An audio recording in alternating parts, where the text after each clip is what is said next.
From the Presidential Palace, Manila, Dateline Malacañang.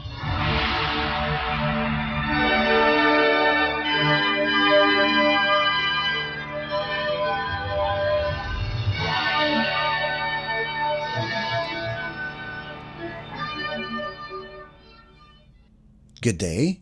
This is Dateline Malacañang in review. Philippine President Ferdinand R. Marcos Jr. on Monday encouraged media practitioners in the country to fulfill their duties without restrictions. According to the President, critical press is important in the country, and unlike those that preceded him, he does not seek collaboration as it will indicate the surrender of the media's independence. During the 50th anniversary of the Foreign Correspondents Association of the Philippines, or FOCAP, the chief executive said members of the media should not be deterred in the pursuit of truth. In relation to this, President Marcos again promised to protect press freedom as well as ensure the safety of journalists in the Philippines. Let's listen to the speech of Philippine President Ferdinand R. Marcos Jr. This luncheon is I would say, fairly profound moment for me on a personal and on an official level. Your first guest to this luncheon was my father, 50 years ago. 5 decades later, I stand here and I address you as President to celebrate the golden anniversary and carry on the legacy of this important media tradition. As President, I will seek this forum not only to explain our policies, but to renew my vow to what I deeply believe in, that the President's role is to defend press freedom and not lead in destroying it or demeaning its practitioners. It is my duty for which I ask no special favor, but only fairness, which every citizen, be he the leader of the land or a tiller of the soil, deserves from the Fourth Estate. Unlike many of my predecessors, I do not seek collaboration, for that implies a surrender of your independence. I am of the opinion that national interest is better served by a press that is critical, rather than a press that is cooperative. It must have the untrammeled freedom to do its work, not just to arm the citizenry with the truth, but also to deepen discernment in this age of mass disinformation. In fact, this has been the hallmark of FOCAP's relationship with the presidency and the government for this last half-century. Not compromising your principles has allowed you to live up to the public trust in a manner that is fair but nuanced, balanced but critical.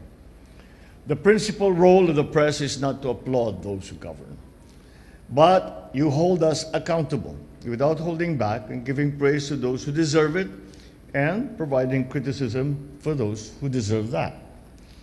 Along with the stance is our collective goal of protecting the welfare and lives of journalists.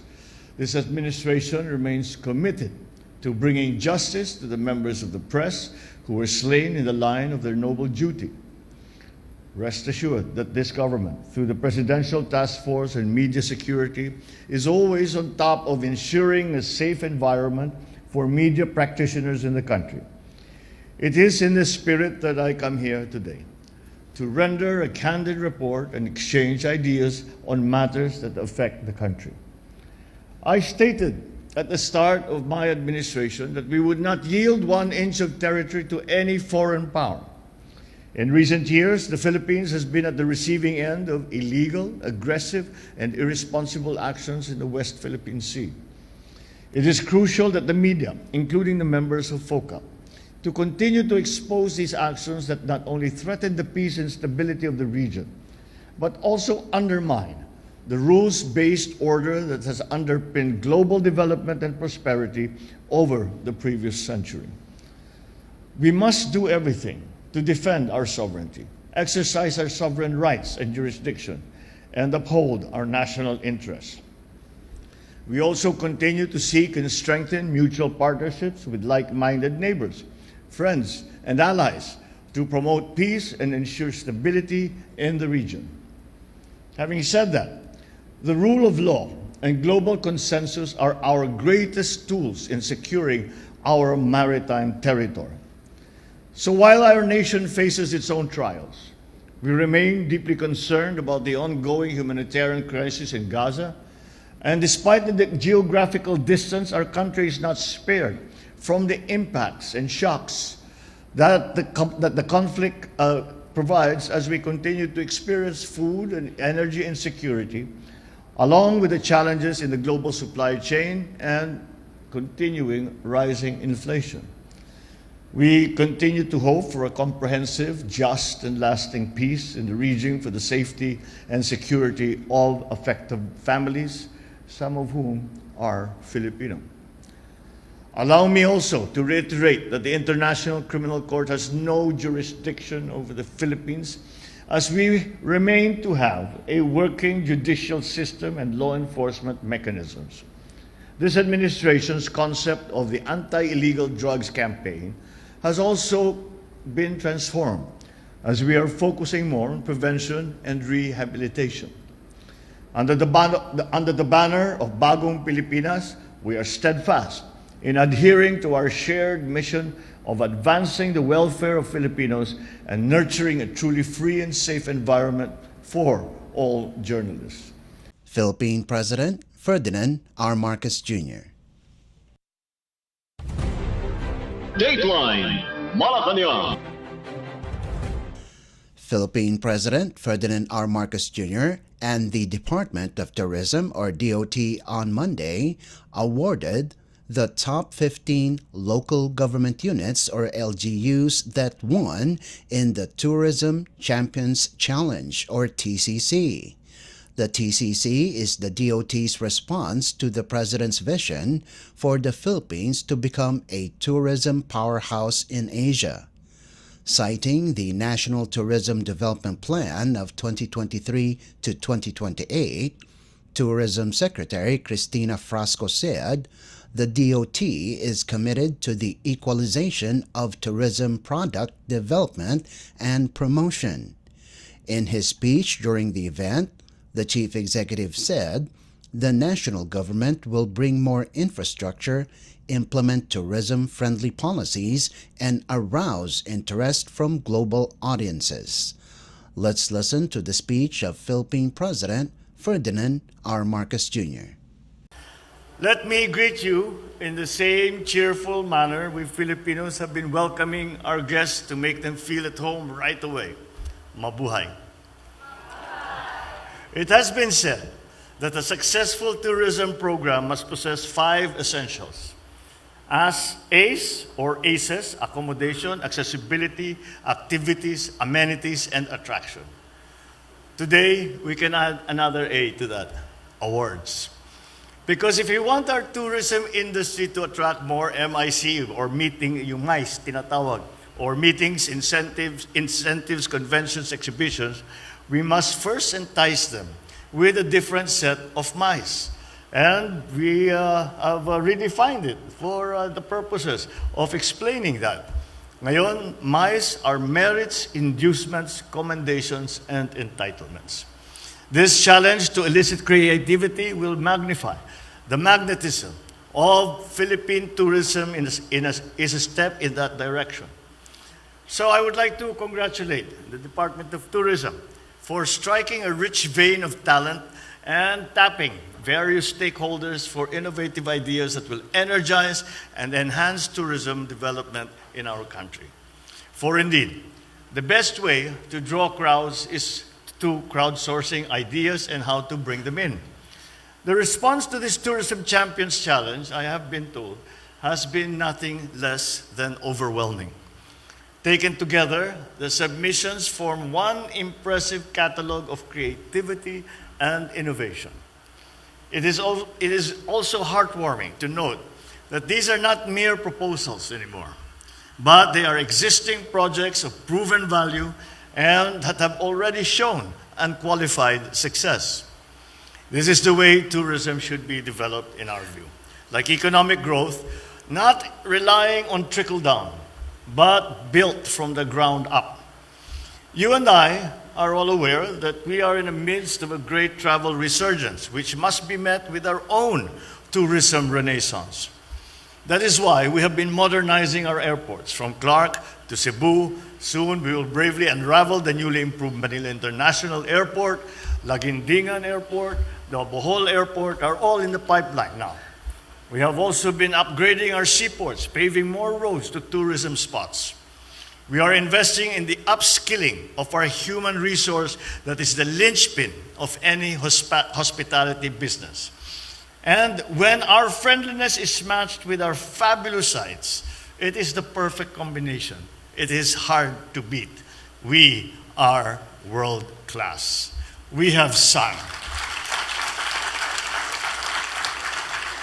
We have sun, we have sea, we have surf and shopping, add na rin, sama na rin natin, masarap na pagkain, mga piyesta, at saka pag-enjoy. By themselves, these are wonders already to behold. And in their natural unfiltered state, they are already picturesque. That doesn't require Photoshop para pagandahin pa. In fact, travelers' reviews are one in raving that our islands are so enchanting that no prose nor photo can adequately capture the true beauty of the Filipino countryside. Nevertheless, this should not make us complacent. We must work harder to make our country stand out amidst a very competitive market. We have to build better, more tourism facilities and infrastructure, step up our marketing drive, and rev up training. We have to open up more tourism areas so we can have a diversified and a dynamic portfolio that can drive up interest before a wider clientele. In 2023, we welcomed 5.5 million inbound tourists, 100% jump from the previous year.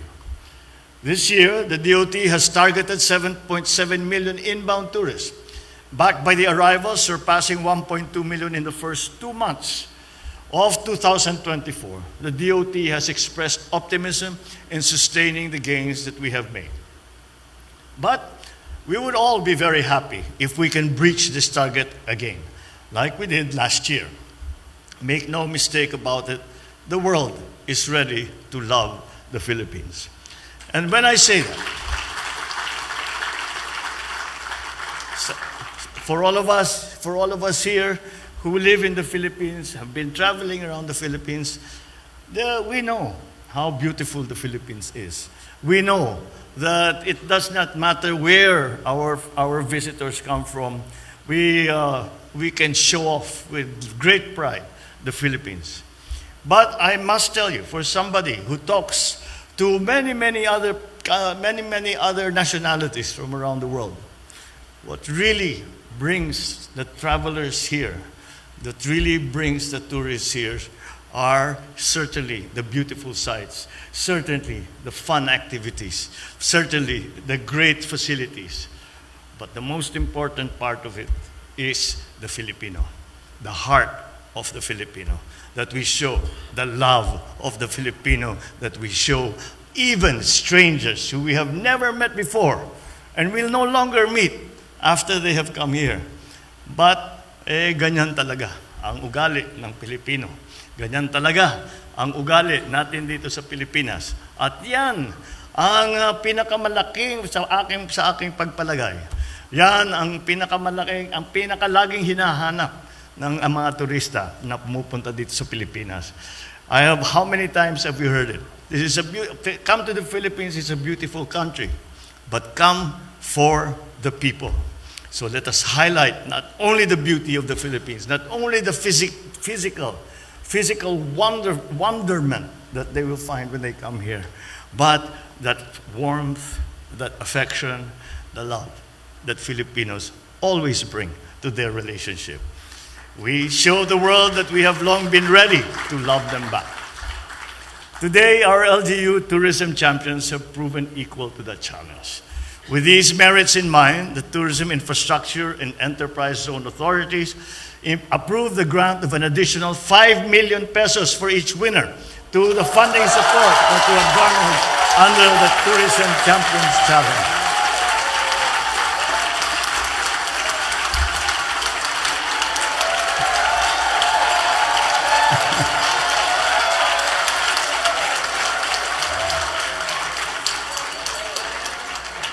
We are doing this because it is a very, very good policy to invest in success. So make the most of it. Make the Philippines proud. Make the Filipinos proud.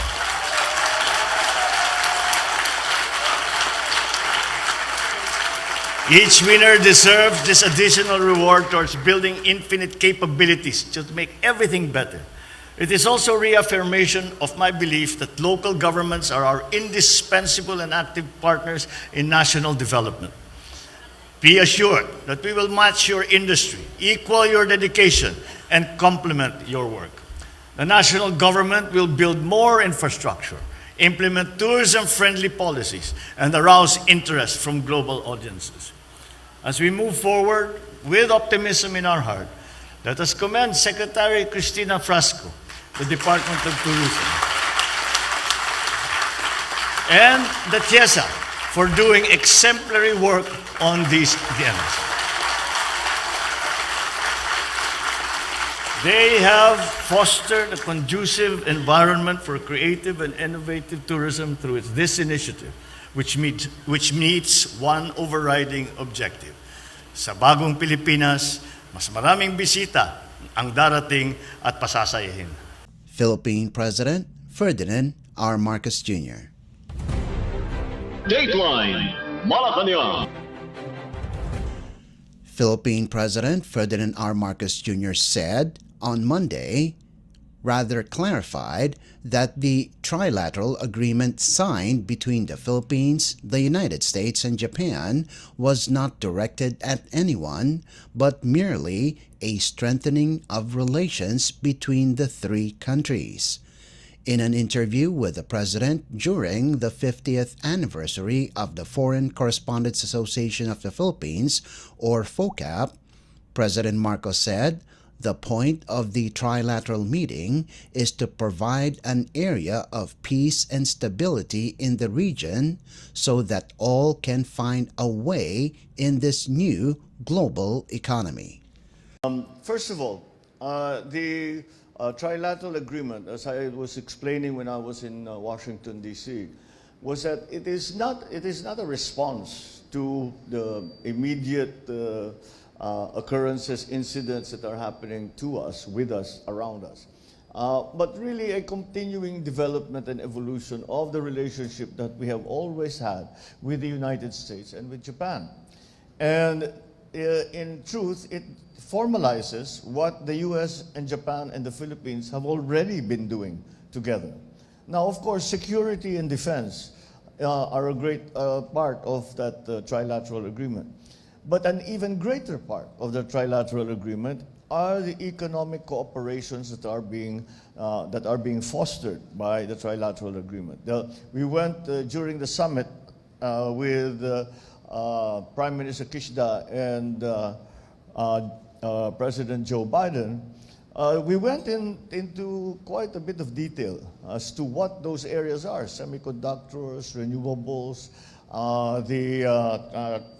transfer of technology, green minerals. All of these things were spoken about. And that plays an essential part of that trilateral agreement. So it is not directed at anyone or against anyone.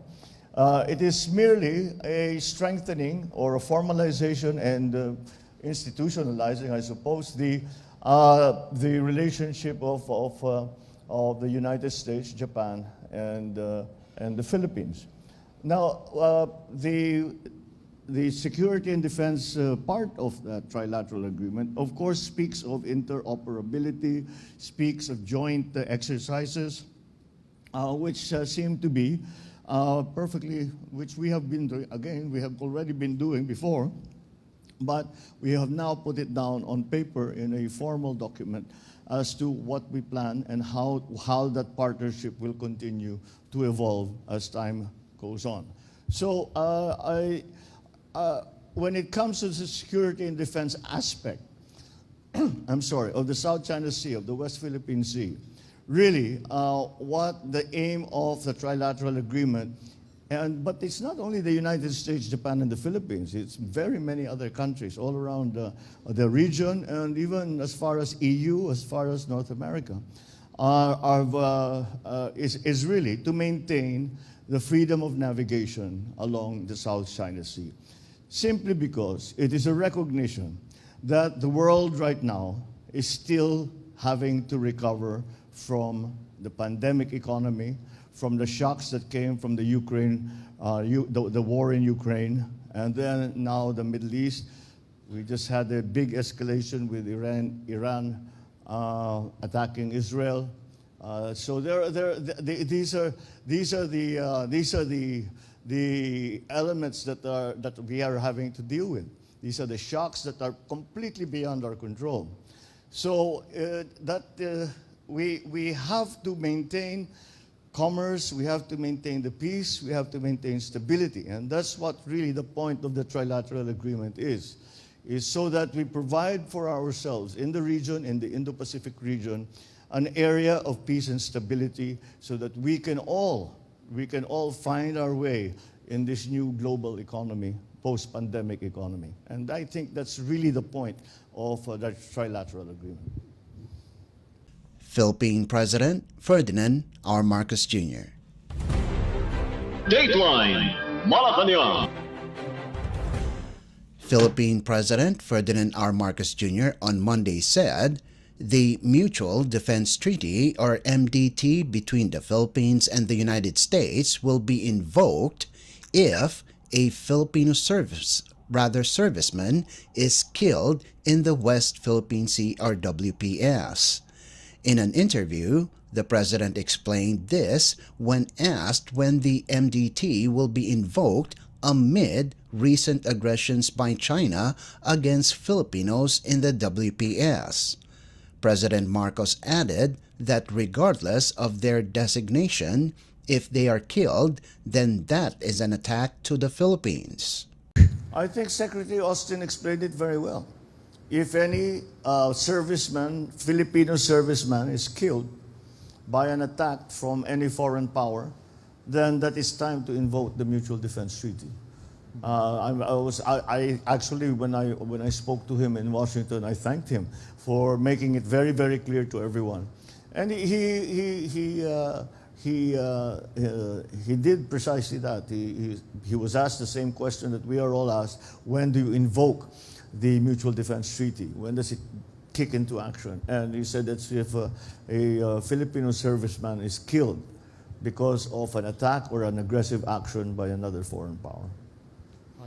Well, as long as they have actually caused casualties and has killed a serviceman, then that whatever their designations are, whether they're merchant marine or Coast Guard or actual gray vessels or Navy vessels, it does not matter. That is an attack on the Philippines by a foreign power. Philippine President Ferdinand R. Marcos Jr. Dateline Malacañang. Philippine President Ferdinand R. Marcos Jr. on Monday said the Philippine government has no plans to establish more Enhanced Defense Cooperation Agreement, or EDCA, bases in the country. Signed in 2014, EDCA authorizes the United States military to use designated installations of the Armed Forces of the Philippines, or AFP, to build facilities and position their equipment, aircraft, and vessels. In an interview with the President during the 50th anniversary of the Foreign Correspondents Association of the Philippines, or FOCAP, the President added that EDCA has nothing to do with the aggressive actions of China in the South China Sea. The answer to that is no. The Philippines has no plans to create any more bases or give access to any more bases. So, yes. So, I think that's turning the situation on its head. These are reactions to what has happened in the South China Sea, to the aggressive actions that we have had to deal with, the water cannoning, the lasers, the collision, the blocking of our bangka or fishermen, the putting of barriers across Scarborough Shoal. This is a reaction to that. This did not cause that. That happened before we had EDCA. No, definitely. No. The Philippines has no plans to open or to establish more EDCA bases. Philippine President Ferdinand R. Marcos Jr. Dateline Malacañang. Philippine President Ferdinand R. Marcos Jr. on Monday said his administration is monitoring the political cycle in the United States, especially now that the elections in the U.S. is nearing. This was a statement of the president when asked if he is worried that the military exercises between the two countries would change if Donald Trump win the U.S. elections. In an interview with the chief executive, President Marcos said that this cannot be avoided. If there would be changes in the government, there will also be changes in policies. Even so, the Philippine president is positive that previous agreements between the U.S. and the Philippines are agreements outside of politics. Well, I think it would be artful to say that we do not watch closely the political cycle that is ongoing in the United States. Because inevitably, if there is a change in government, if President Biden is reelected, then we have a fairly solid ground to base all our positions on, because we have already spoken with him. But inevitably, if there is a change in government, then there will be changes in policy. We do not know what those are.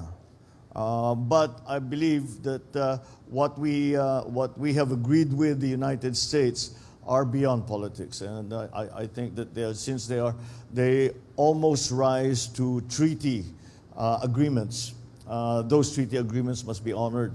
And that, I think, puts us on good ground. But I will not deny that we look. Certainly, we examine who's going to be in charge. In case the former President Trump is reelected, what will be the changes that will affect us? It's hard to say. It's all speculation for now. Philippine President Ferdinand R. Marcos Jr. Dateline Malacañang. Philippine President Ferdinand R. Marcos Jr. on Monday said the Philippines will not agree if China will prevail or its laws if there will be a joint exploration in the West Philippine Sea, or WPS. This is the statement of President Marcos when asked in relation to the oil and gas talks in the WPS between Beijing and Manila. In an interview, the president said, if the Philippines states the interest in exploring resources in a certain area, China says that it is their territory, so the Philippines should follow Chinese laws. In other words, there is no agreement forged between the two countries in this issue. For what needs to be known first is which law should be followed if there would be a joint exploration in the area. Well, we always come up against the same argument, or between China and the Philippines, because when we say that we would like to explore, they insist that these areas are in Chinese territory, and therefore Chinese law must prevail. We, of course, do not accept that. We say this is Philippine territory, and therefore Philippine law should prevail. That's really where the sticking point is. Even before I came into office, that was already the situation we're in. I hear a great many optimistic reports that they're saying that we have agreed, we've come to an agreement, but I haven't really seen something that we can we can use to work forward. In other words, I don't really think we have a proper agreement, and it really comes down to that issue. which law will apply. And the reason that there is an argument is that China claims that these territories belong to China. We dispute that, and that's where the problem is. Philippine President Ferdinand R. Marcos Jr. Dateline Malacañang. Philippine President Ferdinand R. Marcos Jr. clarified that the Reciprocal Access Agreement, or RAA, between the Philippines and Japan is not the same as the Visiting Forces Agreement, or VFA, with the United States. In an interview, the President explained that the RAA is not like the VFA, wherein Japanese servicemen will visit bases in the country. They will treat these bases as their own and eventually go down to the cities. The chief executive said this is not included in the RAA. To recall, President Marcos said both the Philippines and Japan will benefit from the RAA by maintaining peace and stability in the Indo-Pacific region. It's not the same as a visiting forces agreement. That I think is it's not similar. The visiting for we've had problems with that with the Americans, some American forces, as we all know. But that's not it's very, very different from what the reciprocal agreement will be with the Japanese. It's not going to be as if it's their base and the people their seamen will come down and will go into the city and go into. Well, I don't think that that's a part of the agreement. Philippine President Ferdinand R. Marcos Jr. Dateline Malacañang. Philippine President Ferdinand R. Marcos Jr. said, should there be a secret agreement between former President Rodrigo Roa Duterte and China, he is rescinding it. The president made this pronouncement during a question and answer session at the 50th anniversary of the Foreign Correspondents Association of the Philippines, or FOCAP, when asked if he would find out that there is a legal liability on the part of former President Duterte. Duterte, as well as the Chinese government, recently admitted that he has made a gentleman's agreement involving the repair and reinforcement of BRP Sierra Madre, which has been grounded at the Ayungin Shoal and used as a military outpost by the Philippines. The chief executive said that he has not seen any document signed by both parties. Therefore, the current administration is not bound by it. We still have to find out what it is all about. We cannot. I've tried to get in touch with former officials of the previous administration who could possibly have been involved in these discussions. And I have to tell you, I haven't gotten a straight answer out of anyone. Now, one party says, one person says, there's no agreement. Another person says, no, there was talk, but it's only status quo. No, there was. And another one will say, there was an agreement. So I'll go back to the three questions that I asked when this subject came up. Number one, the first question I want answered is, was there an agreement in fact? I think by now we can see that, in fact, there was a secret agreement. And what verifies that, and what I think, for me at least, convinces me that there was, in fact, a secret agreement, is the insistence of the Chinese government that there was a secret agreement. I do not think the Chinese government, I don't think Beijing will just make up and just out of nowhere say there was a secret agreement when there was no such thing. All right, so I think, to my mind, that is sufficient to me to prove to me that there was such an agreement. The second question I need answered is, what is contained in that secret agreement? What did we agree to? And why did we agree to that? What exactly is it that we compromised? Number two. Number three, and this is a critical question, why did you keep it secret?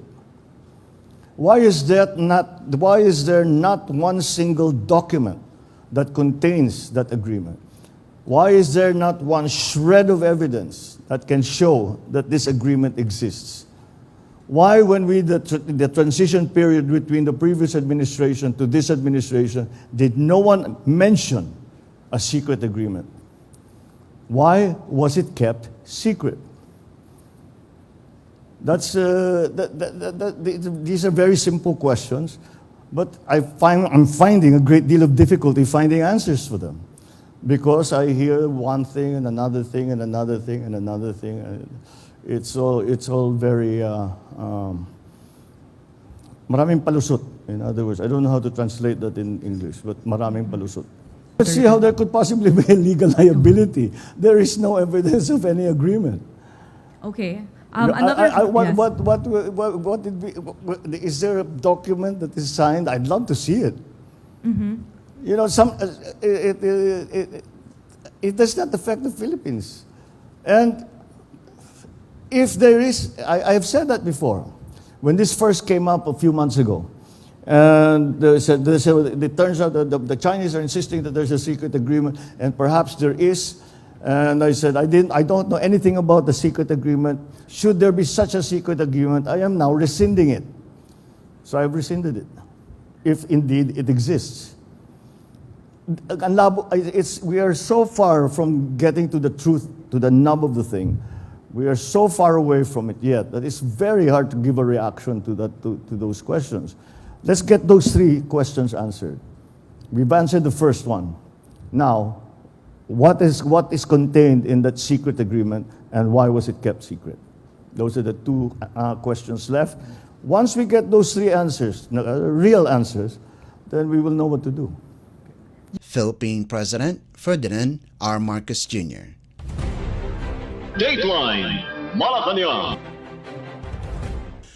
Philippine President Ferdinand R. Marcos Jr. and Department of the Interior and Local Government or DILG Secretary Benjamin Abalos Jr. on Tuesday inspected the estimated 13.3 billion pesos worth of illegal drugs seized from a recent drug bust at Pinagcrusan town in the municipality of Alitagtag, Batangas Province.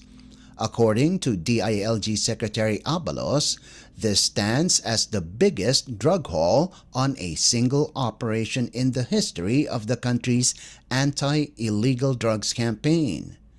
Following the interception, the Philippine Drug Enforcement Agency or PDEA confirmed that the estimated 2 tons of confiscated illegal drugs tested positive for methamphetamine hydrochloride. The operation, led by Police Captain Luis De Luna, confiscated the said illegal drugs from a van after it was flagged down on an intelligence-driven checkpoint operation on Monday, April 15th. Let's listen to the statement of Philippine President Ferdinand R. Marcos Jr. Andito tayong lahat dahil merong para makita at mapakinggan at makakuha ng report tungkol sa itong nangyari na pagkahuli nitong kalaki-laki na shabu na shipment. Ang estimate baka umabot ito ng 1.8 tons. So ang ibig sabihin, ito na yung pinakamalaking huli na nagawa natin. But hindi lang ito. Meron na tayo as of today, ang huli natin is already 13.2, 13.3 tons. So patuloy talaga, marami talaga tayong nahuhuli. This is the approach that we are taking to the drug war. Ang ating ginagawa, we take apart, binabaklas natin yung mga sindikato, kahit sino man ang nakita natin may kasabwat dito sa drug trade. Kahit sino man, kahit politiko ba na powerful politician o police o kung sino man, talagang iniimbestigahan natin. Kaya nagkaroon ng ganitong klaseng mga operation that nakahuli tayo ng kalaki-laki na 1.8 tons. Sa ngayon, just to give you a status report, as you can see, ang ginagawa ngayon, ini-inventaryo talaga kung gaano kadami itong nahuli na meth. Nakapag-test na ang PNP, tinest na yung nahuling shabu, very high quality itong nandito, very high potency. Ibig sabihin, yung mga pinanggalingan, kung saan pa yung mga, kung saan nanggaling, kung saan sinakay, anong origin, ngayon ay iniimbestigahan pa lang. Kaya the operation is ongoing at pabayaan muna natin ang ating mga kapulisan together with the attached agencies ng PDEA and the Dangerous Drugs Board, lahat we're working together para mabuo ang kaso rito, malaman talaga natin kung saan dinaan itong shipment ng shabu na ito. I would like also to point out that this is the biggest shipment of shabu na nahuli natin. But not one person died. Walang namatay, walang nagputukan, walang nasaktan. Basta't inoperate natin ng dahan-dahan, yun naman dapat ang approach. Para sa akin, yun dapat ang approach sa drug war. Na ang pinaka-importante is matigil natin ang pag-ship ng mga drugs dito sa pagpasok sa Pilipinas. Pero the one thing that's clear, pinasok ito, hindi ito galing dito sa Pilipinas. Hindi ito linuto dito sa Pilipinas, galing ito sa labas. Ngayon, yung ruta kung saan nanggaling yun, ngayon pinag-aaralan pa natin at inimbestigahan pa. Philippine President Ferdinand R. Marcos Jr. Dateline Malacañang.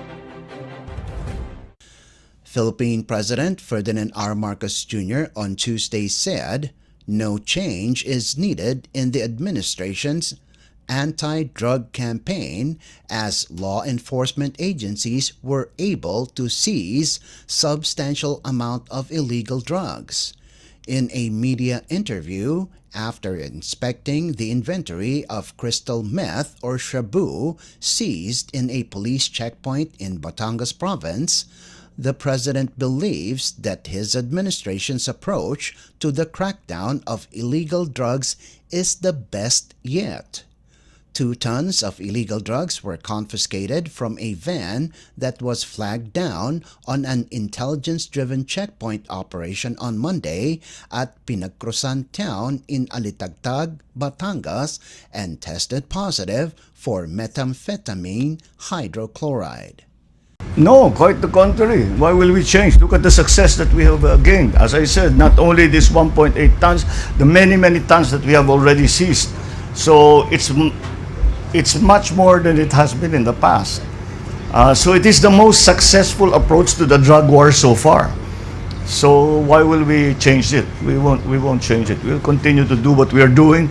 Of course, I cannot explain to you the details of what we are doing, but we will continue to do what we are doing.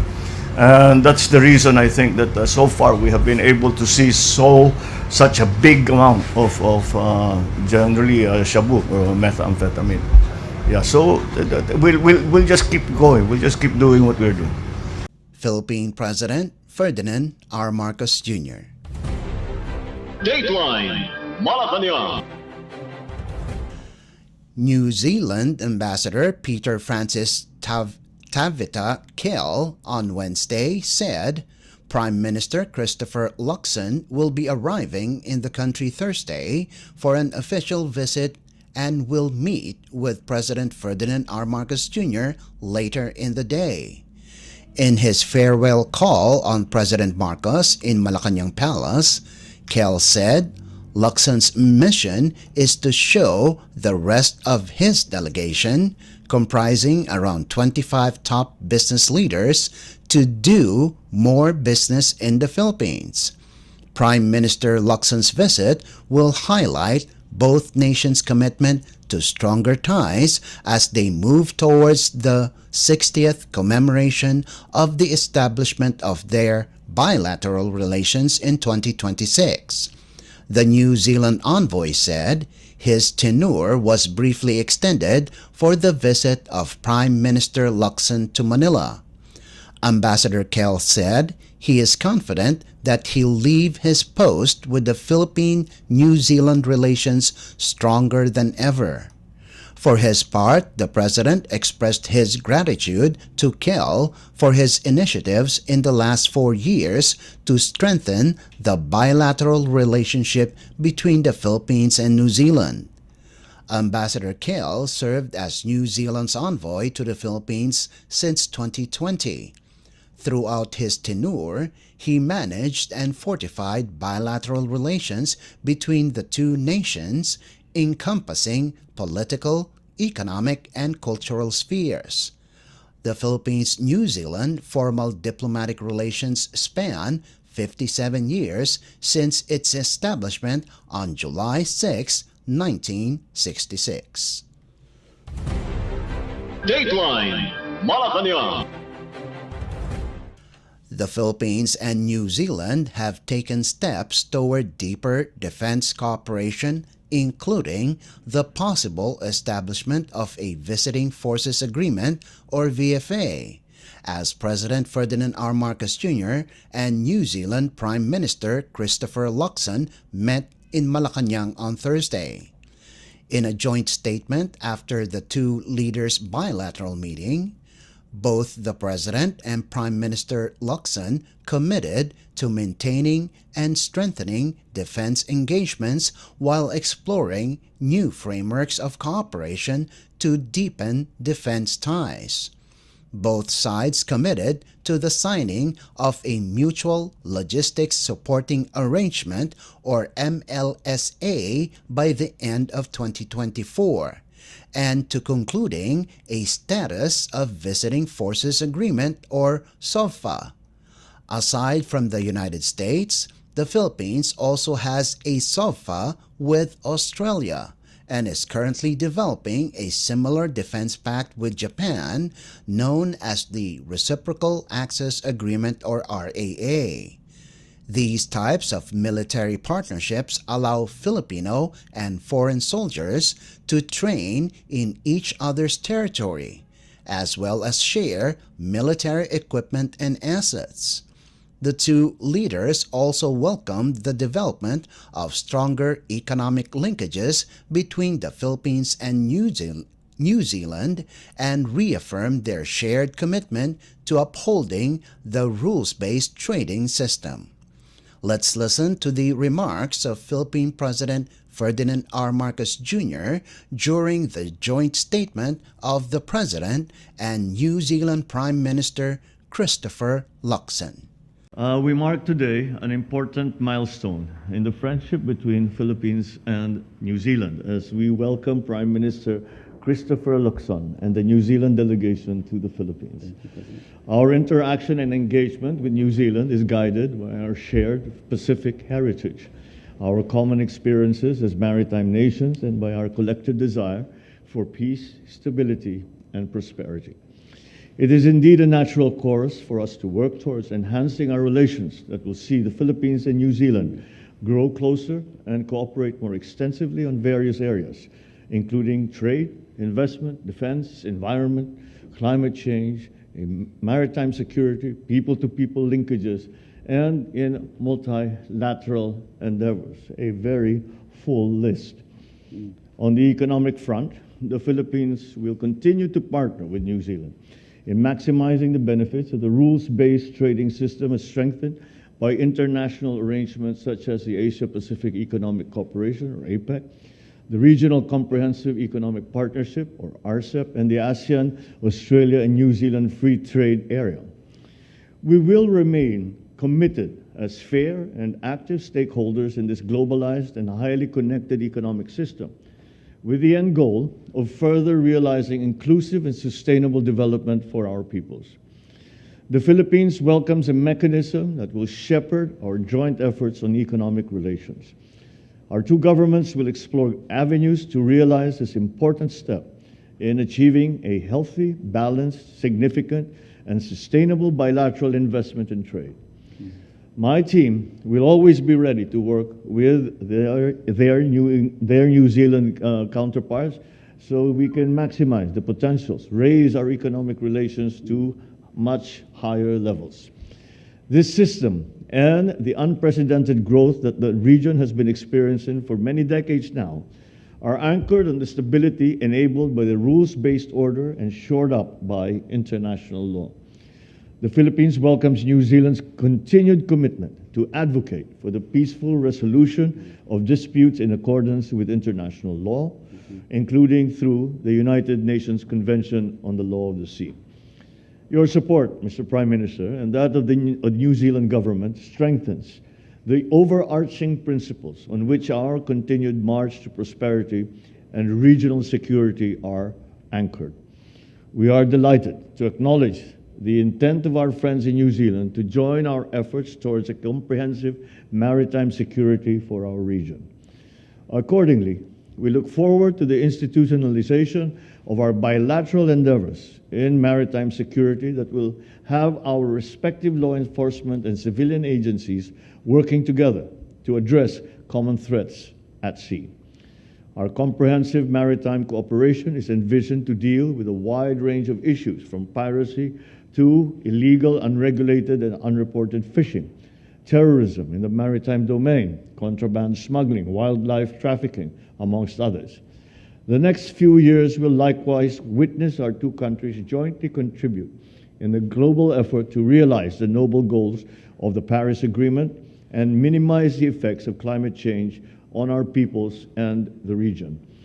This commitment also extends to our focused collaboration on humanitarian assistance and disaster relief. The camaraderie and friendly relations between Filipinos and Kiwis will remain as the strongest and most enduring connection that propels our common aspirations. We appreciate New Zealand for ensuring the welfare of almost 100,000 Filipinos who are pursuing academic courses, earning a living for their families, and achieving their dreams while positively contributing to the economies and societies of both our two countries. As Prime Minister Locson himself has been able to personally see and admire the beauty and wonders of our country many times over, we wish that the next few years will see us welcoming a greater number of New Zealand nationals as well to visit, to explore, and to learn to love the Philippines. As we set our sights on the celebration of the 60th anniversary of bilateral relations in 2026, Prime Minister Locson and I have agreed to continue working together in a steadfast manner and united in the vision of an elevated and more meaningful relationship between our two nations. Philippine President Ferdinand R. Marcos Jr. Dateline Malacañang. Philippine President Ferdinand R. Marcos Jr. on Thursday announced the one-month extension of banning of e-trikes, e-bikes, pedicabs, and other similar vehicles to ply major roads in Metro Manila to give Filipinos time to adjust to the prohibition. Among the major roads that the said vehicles are not allowed to pass through include the Epifanio de los Santos Avenue or EDSA, Taft Avenue, Rojas Boulevard, Mindanao Avenue, among others. The President instructed the Metropolitan Manila Development Authority or MMDA and local government units or LGUs to postpone the arrest, giving of tickets, and impounding of said vehicles plying on major roads in Metro Manila. President Marcos said that if they were to be hailed, enforcers should just remind the drivers that the ban will be enforced by the government next month. Dahil nakita ko naman na yung pag-enforce na napaka-stricto doon sa mga electric vehicles sa national road, napapanood ko sila sa news, nakakaawa naman talaga. Dapat bigyan naman natin sila ng pagkakataon para alam nila kung ano ba yung bagong rules, paano sila mag-adjust. At saka 2,500, laking multa niyan. napakabigat na para sa kanila. So, bigyan natin silang isang buwan para alam nila kung ano ba yung dapat nila gawin. Philippine President Ferdinand R. Marcos Jr. Dateline Malacañang.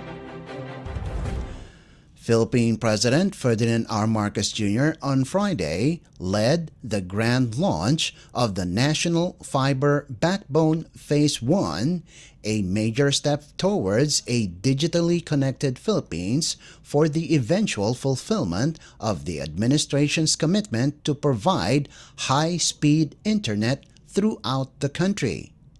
Consisting of several phases, the National Fiber Backbone involves establishing the first and only government-owned fiber backbone, a secondary platform in addition to those provided by commercial fiber laid out by private telecommunication companies, covering 28,000 kilometers of fiber that will connect the islands of Luzon, Visayas, and Mindanao.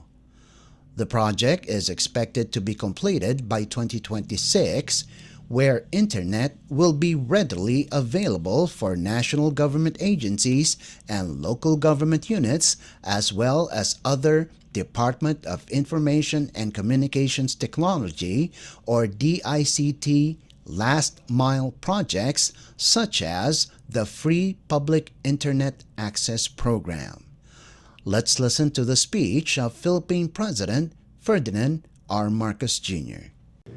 I have made it clear since the start of my term that one of the top priorities that this administration recognizes is to create a digital Philippines. We went to our people and we asked them what the problems are. And the response was, as expected, our people want to receive fast, reliable, affordable internet services, and our agencies equipped with the best information technology tools that are available. So to attain these goals, our government, through the DICT, has developed the National Broadband Program, or the NBP. It aims to provide appropriate interventions in terms of policies and infrastructure so that even the most remote areas can enjoy the benefits of having modern and state-of-the-art connections. Why do we do all of this? It is because it is clear that to us that the internet has become the backbone of trade, communications, transactions within and amongst communities. Because this backbone links us together, then it serves as the economic spine that props up our growth and supports our development. More importantly, we understand that in order for Filipinos to reach their full potential, we must invest in a fast and reliable internet. It gives me pleasure to lead the grand launch of Phase 1 of the first and only government-owned national fiber backbone. I acknowledge the efforts of the diligent officials and personnel of the DICT. This is a great start to this long-term and multi-phased program. I also wish to extend my profound gratitude to our partners in the private and public sectors, including the BCDA, Transco, NGCP, and the consortium that was led by Meta. Indeed, the successful completion of Phase 1 is an enormous breakthrough, and as we continue in our quest to increase internet connectivity and service capacity. Spanning 1,245 kilometers, the NFB Phase 1 is composed of 28 nodes from Lawag, Ilocos Norte, down to Roses, Quezon City. It will also have an initial 600 Gbps optical spectrum capacity to serve the needs of the government and communities along the way. It means that it will bring high-speed internet access to at least 14 provinces in northern and central Luzon, 2 national government data centers, and 4 BCDA ecozones. Furthermore, it will empower 346 national and local government offices connected to GovNet, boosting their overall operational efficiency and generating more than 145 million pesos in potential savings annually. Additionally, it will extend a digital lifeline to more than 3,000 Filipinos, and different free Wi-Fi sites, enabling direct internet access for approximately 750,000 beneficiaries in regions 1, 3, and here in the NCR. We look forward to the completion of the 5 next phases of the National Fiber Backbone Project by 2026. Once finished, the DICT expects to increase the penetration rate from 33%, as it is now, to 65%, reaching 70 million Filipinos out of the current 115 million population nationwide. It will also lower the price to as much as $5 per Mbps.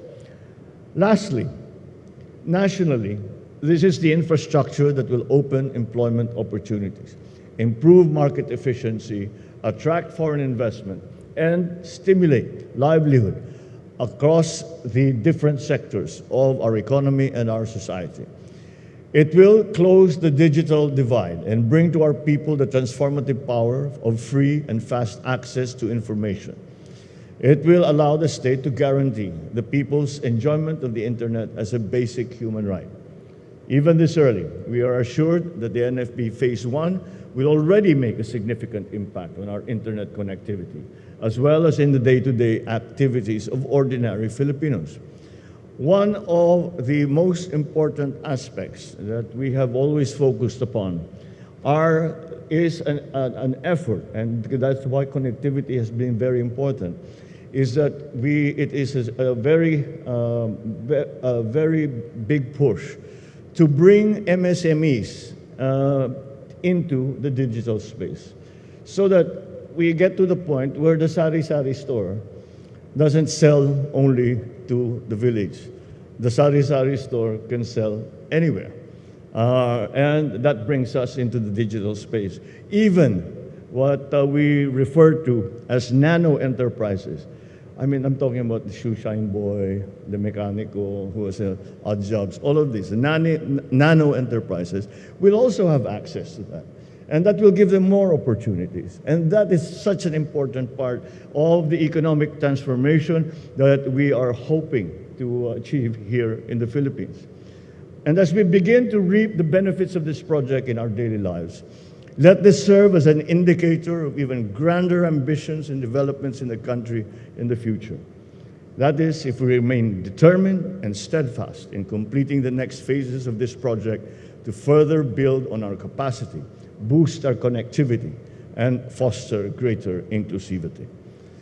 With that said, I call upon everyone involved in this mega project to remain committed to our original vision, to bring our businesses closer to consumers, our nation closer to the rest of the world, and our people closer to their loved ones, all through the connections that we are building through the National Fiber Backbone. So to all my fellow public servants, my challenge to you is to spread these initiatives to all corners of the Philippines, especially to those who remain without access to the internet. Let us remain steadfast in our belief that working side by side, pressing on, keeping our promises one by one, we will attain a bagong Pilipinas that fosters a more secure, comfortable, and fulfilled life for everyone. Let us persist in pushing the boundaries of what is achievable, collaborating, innovating, and adapting whenever possible to ensure that every Filipino is empowered in this digital era. Ladies and gentlemen, I look forward to seeing the fruits of the first phase of the National Fiber Backbone and the subsequent completion of the National Broadband Plan. Philippine President Ferdinand R. Marcos Jr. Dateline Malacañang. Before we conclude our program, we would like to invite everyone to come and visit our Facebook page and YouTube channel at Radyo Pilipinas World Service. You will be able to hear and view our Filipino and English programs, including news updates here in the Philippines. Kindly subscribe, like, and share our posts as well. And that concludes this edition of Dateline Malacañang in Review. For Radyo Pilipinas World Service, this is Leo Magpayo. Good day and stay safe. from the Presidential Palace, Manila, Dateline Malacañang.